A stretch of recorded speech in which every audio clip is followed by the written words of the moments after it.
수요일 날 특송 자원에서 하라고 했는데 자원하신 분이 한 분도 안 계십니다.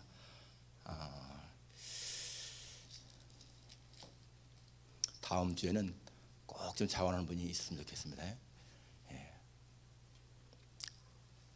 예배 시간에 하나님 앞에 특송하는 것이 참 이게 특권이고 복인데 너무 겸손해서 그런지 다음부터 자원에 각 기관별로 하시든지 아니면은 또 무슨 각 부별로 하든지 그렇게 그 부장이나 기관장님들이 말씀해 주면 좋겠어요. 오늘 아주 집사님 기도를 주목 좀 너무 잘했습니다. 진솔하게 꾸밈없이 아주 잘했습니다. 감사합니다. 번성하는 복. 지금 창세기에서 나가는데 여러분 창세기에서 첫째 날, 둘째 날 뭘 창조했는지 한번 보지 말고 한번 우리 말씀하십시다. 첫날에 뭐 했습니까? 큰 소리로. 첫날에 뭘 창조했어요? 빛. 빛이 있어라. 두 번째 날에는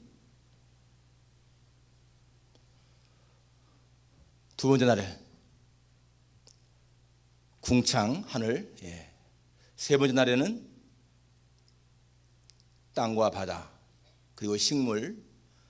네 번째 날에는 궁창에 뭘 만들었습니까? 해와 달과 별. 또 다섯째 날에는 오늘이죠. 오늘 새 그리고 물고기, 어리와 조류. 그리고 여섯째 날에는 땅에 기는 짐승 그리고 사람. 우리 창세기에 나오는 이 여섯째 날까지 무엇을 만들었는지 하는 것은 우리가 좀 이 성경 상식으로 좀 알아야 되겠어요. 다시 한번 첫날에는 큰 소리로 빛, 두 번째 날에는 궁창, 세 번째 날에는 땅과 바다와 식물, 씨 맺는 채소, 식물. 또 네 번째 날에 해, 달, 별. 다섯째 날에는 오늘 본문 어류, 조류. 여섯째 날에는 땅의 짐승과 사람. 꼭 좀 이렇게 반복해서 여러분 한번 외웠으면 좋겠습니다. 여러분 이렇게 하나님이 창조하실 적에는 이 창조 속에는 하나님의 섭리가 있습니다. 섭리는 하나님의 계획이라고 볼 수도 있죠. 하나님의 뜻. 하나님께서 창세기 여기에서 창조하실 적에 그냥 우연히 생각난 대로 한 것이 아니고 치밀한 계획과 하나님의 플랜이 있었다는 얘기예요. 청사진이 있었다는 것입니다. 청사진. 건물을 지을 때도 마찬가지로 처음에 설계도 있는 것처럼 하나님은 이 세계를 창조하실 적에 아주 세밀한 이 설계도를 가지고 창조했다라는 것을 우리가 알 수가 있습니다. 그리고 이 창조 세계는 질서와 조화가 있었죠. 질서와 조화. 그 창조한 순서를 보아도 처음에는 빛을 창조하시고 이 빛은 사실 하나님을 나타내는 것이라고 볼 수가 있습니다. 빛은 생명이고요. 빛은 모든 생명의 근원체라고 볼 수가 있잖아요. 하나님을 상징한다고 볼 수가 있습니다. 나는 세상의 빛이라 라는 말씀하셨잖아요. 그리고 그 다음에 궁창 순서가, 그 다음에 땅, 바다, 그리고 그 궁창에 별, 하늘, 해와 달과 별들을 만드시고, 그리고 그 궁창에 나르는 새를 만드시고, 또 바닷물에 고기를 만드시고. 여러분 이런 순서가 만약 뒤바뀌었으면 굉장히 좀 어색할 거예요. 그런데 하나님은 정확하게 모든 필요를 채우시면서 아주 순서대로 다 만드신 것을 볼 수가 있습니다. 그리고 모든 걸 다 만드시고 마지막 날에 사람을 만들었지 않습니까? 그러니까 하나님의 창조의 목적 가장 중요한 것은 뭡니까? 인간이죠. 사람입니다. 그래서 이 창조의 완성은 사람인 거예요. 사람. 세상에 모든 생명체가 많이 있어도 하나님이 보실 적에 사람은 가장 소중한 존재이기 때문에 이 사람의 포커스를 맞춘 것인 걸 알 수가 있습니다. 그리고 모든 창조의 질서는 어떤 조화를 이루는데 그것을 우리가 자연법칙이라고 하지 않습니까? 자연법칙. 물은 높은 데서 아래는 데로 흘러가는 것이고 사계가 바뀌는 것이라든지 모든 이 자연계를 보게 되면 아주 질서와 조화가 잘 나타나 있는데 그것은 다른 말로 하면은 모든 것들이 자기의 자리를 잘 지킬 때에 질서가 있고 조화가 있습니다. 자기의 자리를 잘 지킬 때. 제가 언젠가 설교할 적에 이 대체 불가능 생명체에 대해서 말씀드렸는데 이 세상에 꼭 없어서는 안 되는 생명체, 또 다른 것과는 대체할 수 없는 생명체 5가지 혹시 기억하십니까? 박쥐, 또 네? 벌, 맞습니다. 벌. 네. 또 박쥐, 벌, 또 뭐였다 그러죠? 영장류. 영장류는 이 원숭이과 속하는 모든 동물들이죠. 영장류가 없으면 여러분 밀림이 존재할 수 없다는 것입니다. 영장류가 있어서 밀림이 존재한다는 거예요. 이 영장류가 열매를 따먹고 배설하고 거기에서 씨가 또 엉겨서 나무가 나오고 모든 것들, 이 영장류가 굉장히 중요합니다. 그리고 박쥐는 여러분, 박쥐가 없으면요 이 곤충계의 질서가 깨진다는 겁니다. 박쥐는 하루에 6,000마리 이상의 모기 잡아먹습니다. 우리가 볼 때 박쥐 별거 아닌 것 같은데 실상 박쥐는 그런 곤충 잡아먹는 것뿐만이 아니라 이 수분 작용도 많이 하잖아요. 또 벌 같은 경우는 사실상 뭐 벌이 없으면은 절대로 이 꽃가루 이게 안 되니까 뭐 열매 맺는 거 전혀 없잖아요. 굉장히 중요한 것이죠. 그리고 또 균류, 이 곰팡이균 같은 거 있지 않습니까? 땅 속에 여러분 식물을 이렇게 자랄 때 어떻게 풀이 이렇게 잘 자랄까? 나무가 잘 자랄까? 흙 속에 균들이 그 작용을 하기 때문에 거기서 영양가를 만들지 않습니까? 그러니까 그냥 보통 이 벌레가 없는 그러한 흙은 생명체 못 자라잖아요. 근데 그 균 작용에 의해서 자라는 것이고, 또 한 가지 중요한 것이 뭡니까? 플랑크톤. 바다에 있는 그 플랑크톤은 모든 생명, 그 바닷속에 있는 그 뭡니까? 생명체의 기초 모기가 되잖아요. 예. 그러한 것이 정확하게 잘 이렇게 있으니까 이 자연계가 제대로 질서 있게 조화 있게 움직이고 있는 것입니다. 오늘 본문에 보면은 여러분 이 20절부터 22절까지 3절 사이에 제일 많이 나온 단어가 뭐예요? 번성이라는 단어입니다. 번성. 그죠? 20절에 하나님이 이르시되 물들은 생물을 번성하게 하라. 21절에도 하나님이 큰 바다 짐승들과 물에서 번성하여 움직이는 모든 생물을. 22절에 하나님이 그들에게 복을 주시며 이르시되 생육하고 번성하여 여러 바다물에 충만하라. 새들도 땅에 번성하라 하시니라. 여기 번성이라는 말이 계속 나오고 있습니다. 그런데 여러분 여기 20절에 물들은 생물을 번성하게 하라. 여러분 물로 하여금 물이 생물을 번성케 하라는 거예요. 궁창에는 새가 날게 하라. 새가 나르라. 그러니까 하나님은 환경을 만들어 놓고 그 물이라고 하는 환경을 만들어 놓고 그 물로 하여금 생물을 번성하게 하시고요. 또 궁창에는 궁창을 만들어 놓으시고 하나님이 새들 날게 하라. 이렇게 말씀하고 있습니다. 물속에 만일에 플랑크톤이 없다면 생물 살 수 없을 거예요. 여러분 플랑크톤의 종류가 5만 종이 넘다고 합니다. 그 플랑크톤 한 종류가 있는 것이 아니라 5만 종 넘는 그 플랑크톤이 물속에 있기 때문에 무수한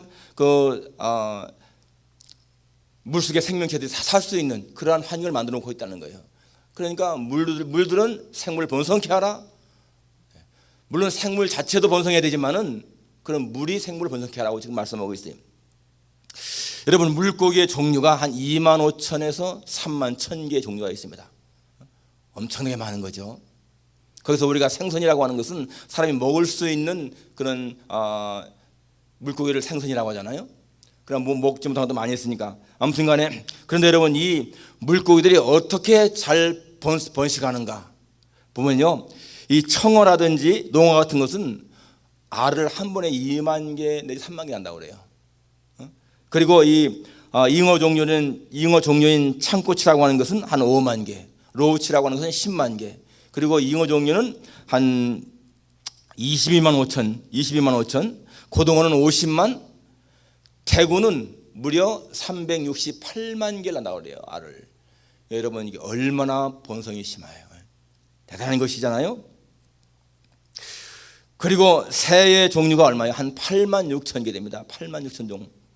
그렇게 많은 새, 오늘 지금 공중에 새가 날아라 했는데 그냥 뭐 몇백 이게 아니고 8,600 종류의 새가 나르고 있는데 여러분 그 많은 새 가운데서요 한 종류 벌새라는 것을 한번 우리 알아볼게요. 벌새. 이 벌새라고 하는 것은 벌처럼 작고 벌처럼 꿀을 먹는다고 해서 벌새라고 하는데 가장 작은 새 중에서 가장 작은 새입니다. 한 5cm 정도 작은 건 2g 정도, 그리고 큰 건 한 20cm 정도 되는데, 여러분 이 벌새는 특징이 이게 한 300종 정도 있는데, 특징이요, 이 벌새는 굉장히 작은 것이지만은 굉장히 빠른 날갯짓을 하고 또 이 비행 능력이 강하다는 거예요. 새인데 이 새가 1초에 이 날갯짓을 50번에서 80번 한다는 겁니다. 상상이 갑니까 여러분? 새가 이렇게 나는데 이게 1초에 50번에서 80번. 그렇기 때문에 이 벌새 날적에는 웽 소리가 나니까 허밍버드라고 하죠. 허밍버드 별칭이. 그리고 이 작은 새가 시속 90km, 이 하강할 적에는 100km 이상으로 난다는 거예요. 상상이 안 가잖아요. 그 조그만 새가 어떻게 빠를까? 그런데 또 이 새는 꿀을 꽃 속에 부리를 받고 꿀을 빨아먹는데, 보통 새 같으면 그냥 날아가서 가지에 앉아서 뭘 먹을 거 아니에요? 이 새는 그냥 꽃 앞에 가서 날갯짓을 하면서 그냥 서 있는 거예요. 정지하는 거예요. 정지하면서 부리로다가 그걸 찔러서 꿀을 빨아먹고 또 뒤로 빠져서 날아가고. 이 새는 날갯짓을 뭐 위아래 상하 좌우로 마음대로 움직이는 그러한 기능이 있다는 겁니다. 그리고 알래스카에서 저 멕시코만까지 이주를 하는데 보통 미 서해안에서 한 주 동안 머물고서 나간다는 거예요. 여러분 거리가 얼마예요? 그런가 하면 어떤 또 다른 종류는 이 미 동부 해안에서부터 멕시코만까지, 여러분 거리가요 적어도 한 3,000마일 될 겁니다. 그거를 안 쉬고 나간다는 거예요. 안 쉬고 한 번에 완주. 이게 과학으로도 이해할 수 없다는 겁니다. 여러분 여기에서 우리가 동부에서 서부까지 가려면 비행기로 몇 시간 걸립니까? 6시간 걸리잖아요. 보통 시속이 얼마입니까? 한 900km, 1000km 아닙니까? 그런데 그 새는 90km니까 비행기 10분의 1입니다. 그러니까 여기서 LA 가려면은 비행기 6시간 걸린다면은 그 새는 60시간 걸리는데, 동부에서 멕시코만까지 한 그 정도 거리잖아요. 60시간 이상을 갖다가 쉬지 않고 한다는 거예요. 도무지 과학적으로도 도무지 이해가 안 가는 그런. 여러분 이 로마서 1장 20절에 보니까 무슨 말씀입니까? 하나님의 모든 만물 속에 하나님의 능력과 신성이 있다고 했잖아요. 하나님의 영원하신 능력과 신성이 그의 만드신 만물 속에 분명히 보인다라고 말씀했습니다. 여러분 한번 우리 성경 한번 찾아봅시다. 욥기 한번 찾아봅시다. 욥기.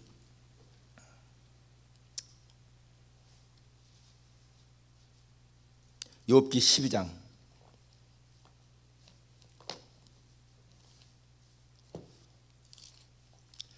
욥기 12장 7절부터 한번 보십시다.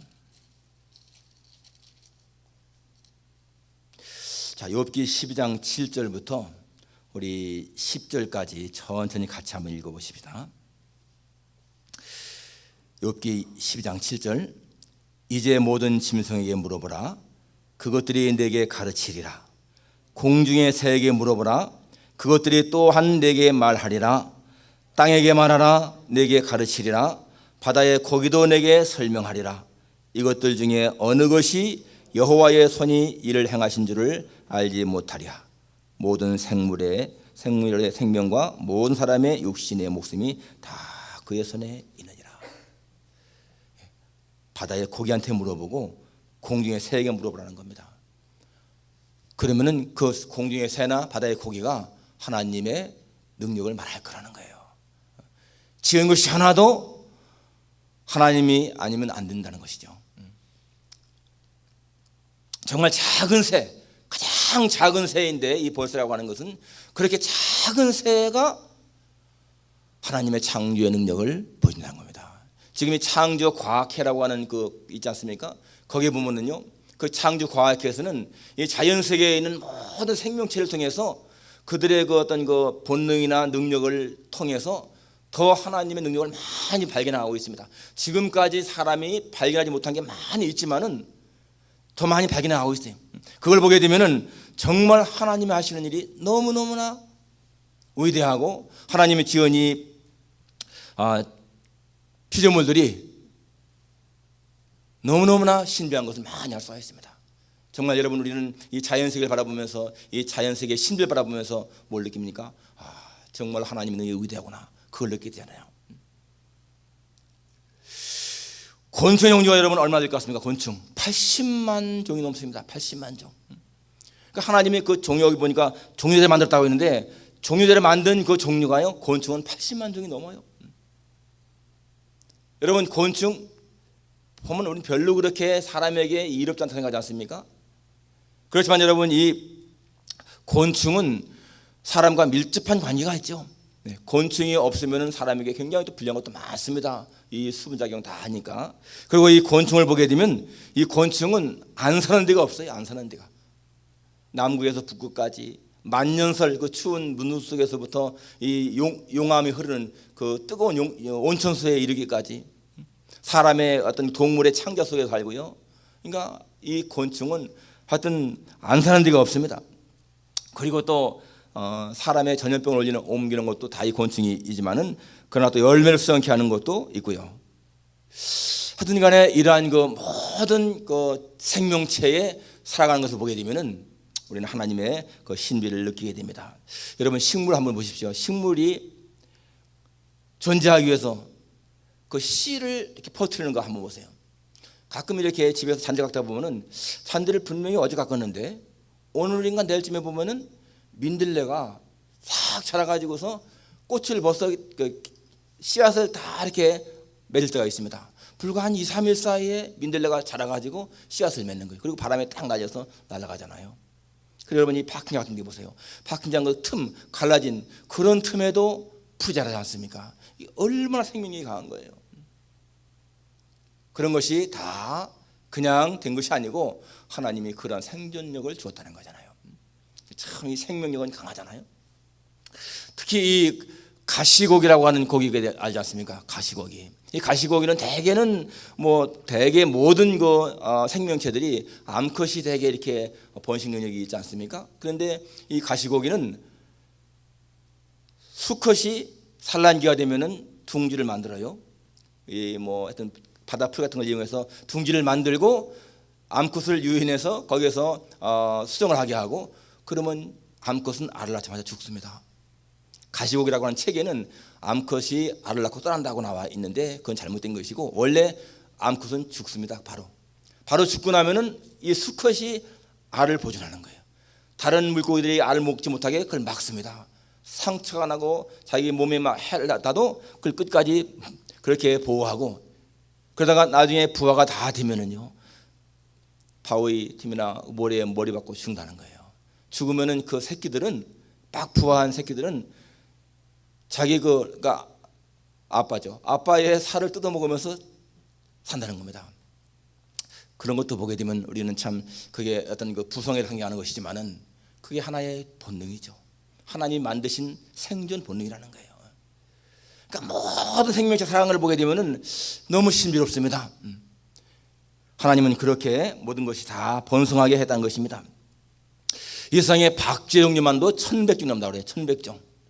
그러니까 이 박쥐는 아까 말한 것처럼 그렇게 모기를 잡아먹지만 모기뿐이 아니라 해충 많이 잡아먹고 또 이 꽃가루 수분작용을 많이 해서 열매가 맺게 하기 때문에 망고라든지 바나나 이런 것은요 박쥐가 없으면 맺지 않는다는 것입니다. 열매가. 그렇죠.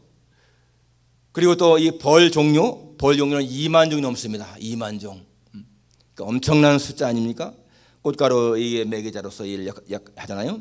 또 균류는 한 150만 종. 150만. 그러니까 여러분 이 땅속에 이 균들이 얼마나 많아요. 그게 다 작용을 하니까 풀이 자라는 것이지 그냥 그런 게 없으면은 맨 땅에서는 풀이 자랄 수가 없잖아요. 근데 그러한 작용을 해서 하고 플랑크톤은 아까 말한 것처럼 5만 종이 넘는 것이고요. 영장류만도 454종이 넘는 그러한 것이 있습니다. 그래서 여러분 지금 이 본문에서 나오는 것처럼 하나님이 번성케 하라고 하니까 그것이 다 번성했다고 했어요. 그러니까 이런 여러분 모든 이 생명체의 어류나 조류의 번성은 일차적으로는 자기 자신들의 존재를 위해서 번성하는 것이지만은 사실은 두 번째는 누구를 위해서요? 인간을 위해서 번성하는 거야. 여러분 정말 이 세상에 새가 없고 물속에 고기가 없다. 그럼 아마 인간이 살아가는 데 굉장히 삭막할 것 같지 않습니까? 새가 없고 또 고기가 없고 곤충이 없다 해보세요. 그러면 꽃도 없을 것이고 열매도 없을 것이고 얼마나 상관하겠습니까? 우리가 식탁에 올라오는 생선 같은 거 보세요. 바다가 없으면 안 되잖아요. 얼마나 많은 그러한 인간을 위한 먹이로서 필요합니까? 그렇지만은 더 중요한 것, 이렇게 번성하는 가장 중요한 목적은 뭡니까? 하나님의 영광을 위한 것이잖아요. 하나님의 영광을. 그러니까 모든 자연 만물들, 식물이나 동물이나 어리나 조류나 이런 것들은 자기가 존재하고 번식하는 것만으로서도 벌써 하나님의 영광을 드러내는 거예요. 내가 존재하는 것 자체가, 그 존재하는 자체가 하나님의 살아계심을 증거하는 것이라는 겁니다. 우리도 마찬가지잖아요. 우리 사람도 자연의 일부 아닙니까? 그렇죠. 인간도 자연의 일부입니다. 그렇기 때문에 우리가 오늘 존재하고 있다는 것 자체도 여러분 이것이 하나님의 영광을 위한 것이잖아요. 그러니까 존재하는 것, 우리가 존재하는 것 마찬가지로 우리도 나를 위해 존재하지만은 더 나아가서 가장 중요한 것은 하나님을 위한 것이죠. 하나님을 위한 존재가 아니라면은 사실 인간의 존재는 가치가 없다는 것입니다. 우리는 그것을 기억해야 되죠. 그래서 가장 필요한 그 번성, 그것은 하나님을 위한 것이다. 여러분, 자동차의 생명이 무엇과 같습니까? 무엇이겠습니까? 자동차의 생명, 자동차의 가장 중요한 게 무엇이라고 생각합니까? 엔진? 예, 엔진 같이 생각되잖아요. 근데 자동차의 가장 중요한 생명은요, 엔진. 물론 엔진이라고 생각하지만 중요하지 않은 게 없잖아요. 엔진이 아무리 좋아도 타이어 없으면 못 가는 것이고, 다 있어도 키 하나 없으면 자동차가 못 움직이는 것이고. 그런데 이 자동차에 관계된 사람들의 말을 들어보면 자동차의 가장 중요한 것은요, 디자인이랍니다. 디자인. 물론 엔진도 디자인 안에 속하는 것이죠. 디자인이 어떠냐? 그것이요, 그 자동차의 생명이라는 거예요. 그렇잖아요. 우리가 자동차 생각할 적에 저 자동차 엔진 튼튼한가 이런 거 잘 안 보잖아요. 얼마나 멋있느냐, 마음에 드느냐. 여러분, 이 자연 세계의 디자이너는요, 하나님이십니다. 하나님이 만드신 이 우주 자연, 정말 멋진 디자인 아니에요? 모든 걸 보면은 너무나 완벽한 디자인. 하나님이 이렇게 자연을 창조하시면서 이렇게 모든 게 번성케 하시면서 아름답게 하신 것은 바로 우리로 하여금, 인간으로 하여금 이 아름다운 자연을 누리며 살게 하는 거예요. 그리고 거기에서 하나님의 영광을 바라보고 하나님의 능력을 깨닫고 하나님께 영광을 돌려라. 그것이 바로 여러분, 하나님이 인간을, 이 세상을 아름답게 창조한 목적 아니겠습니까? 그러니까 우리는 이 세상을 살아가면서 정말 이 자연의 아름다움을 즐길 수 있어야 되고요, 그걸 누릴 수 있어야 되고, 감사할 수 있어야 되고, 그걸 통해서 우리의 삶의 행복을 누려야 돼. 길가에 피어있는 한 푸른 풀을 통해서도, 하늘나는 새를 통해서도, 물속의 고기를 통해서도, 모든 걸 통해서 하나님이 이렇게 아름다운 자연을 만드셨구나. 바로 우리를 위해서 이렇게 하는 자연을 만들었구나. 예, 그러한 것을 누리며 살아갈 줄 믿습니다. 기도하겠습니다. 거룩하신 아버지 하나님, 우리는 세상의 아름다움을 바라보면서 거기서 하나님의 능력과 신성을 발견합니다.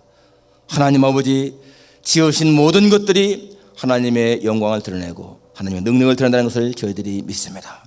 거룩하신 아버지 하나님이여, 오늘 다섯째 날 이 궁창의 새를 만드시고 바다에 또 생명체들을 만드셔서 그들을 하여금 번성케 하라고 하신 하나님의 말씀을 들었습니다.